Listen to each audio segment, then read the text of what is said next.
If you want to get rid of your unibrow, you have a few different options. You can pluck your unibrow one hair at a time using tweezers. Apply a soothing lotion afterward to help prevent irritation. The results will usually last 3 to 8 weeks, depending on how fast your hair grows. Alternatively, you can apply a depilatory cream to your unibrow, which will quickly melt the hair away. Make sure you test the cream on another part of your body first to make sure you're not sensitive to it. You'll likely need to repeat every 2 weeks to maintain the results. For longer-lasting results, you can try waxing your unibrow with an at-home waxing kit.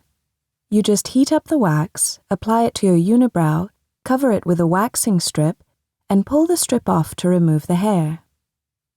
If you want more permanent results, consider electrolysis or laser hair removal.